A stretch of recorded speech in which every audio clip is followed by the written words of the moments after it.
My name is Lenny, Leonard Hilton McGurr. We're here in Brooklyn. I'm from New York. I'm an artist and I'm 65 years old.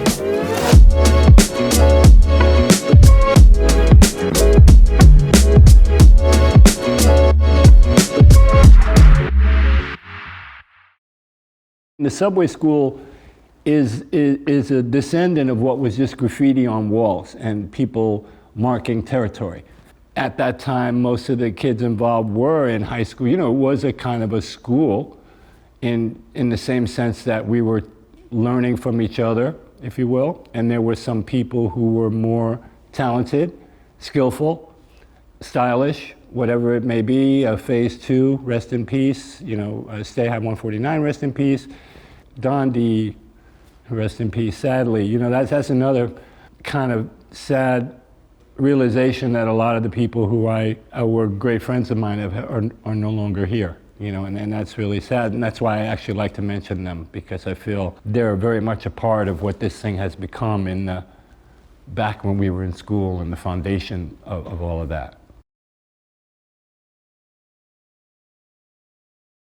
Myself, Dondi, and Zephyr, we were kind of like, we became very tight. And for a few years, we did a lot. We ran a lot of projects together. We went around the world together.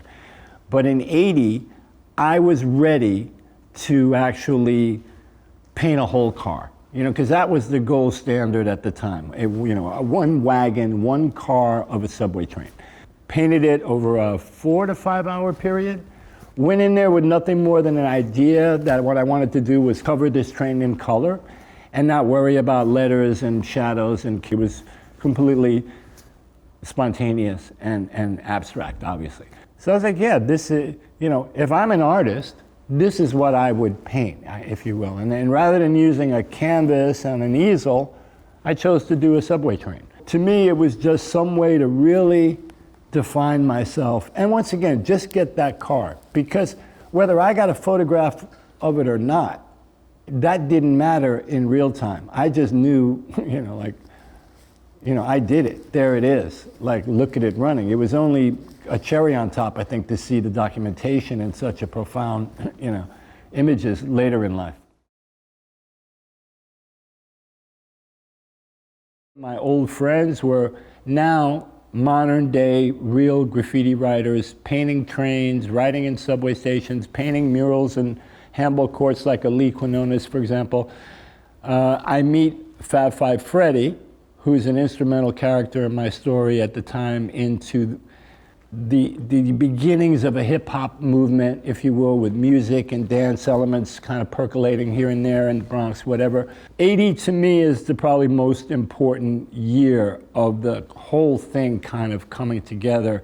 We met Basquiat, we met Herring, Kenny, Scharf, Ramel Z, obviously I would say someone like even a Debbie Harry singing a song like Rapture was a crossover moment for us all, featuring Fred and Jean-Michel and Lee Quinones, but giving a kind of credibility to what we were doing, and certainly in the music aspect of it.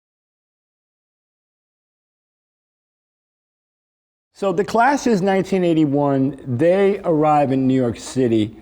Prior to their arrival, a club promoter asked me to paint a banner that they were going to literally unveil from the roof of this venue on 45th and Broadway. And myself, Zephyr, once again, we painted this massive banner, as big as this room, if you will, in terms of area space. So it was interesting, this kind of arrival of these guys. They're Brits, they're punks, they look cool as hell, they got, you know, the hair, everything.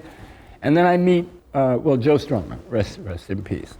And Joe's like, oi, love what you're doing, mate, blah, blah, blah, the energy. And he was really into what we were doing as graffiti writers. I think from a punk point of view, they kind of appreciated the rebellion or whatever the energy there was. But the beauty of their performances were all the opening acts for The Clash were rap groups from the city. So we respected them just on the strength of that. They were like, we would love to bring you on tour. And they bring me to Paris and London, and that's my first experience in Europe. And it was great for me too because I really discovered them, and we went on to work together on their next album called Combat Rock, with some very great songs on that record, and I even got a chance to sing on a record with The Clash on that album. Well, back to the globalness of everything, right? And the possibility of reaching people on a massive scale around the world. Because I think in addition to just that, the fact that you guys, UNIQLO is kind of everywhere and accessible. And you know, in addition to the fact that on the creative end, the thing I like even more than anything, and I'm working on some women's products, which I'm very happy about, but it's just stuff for kids. You know, the kids are the future, right? We've said that, you know, many times, and I believe that, certainly.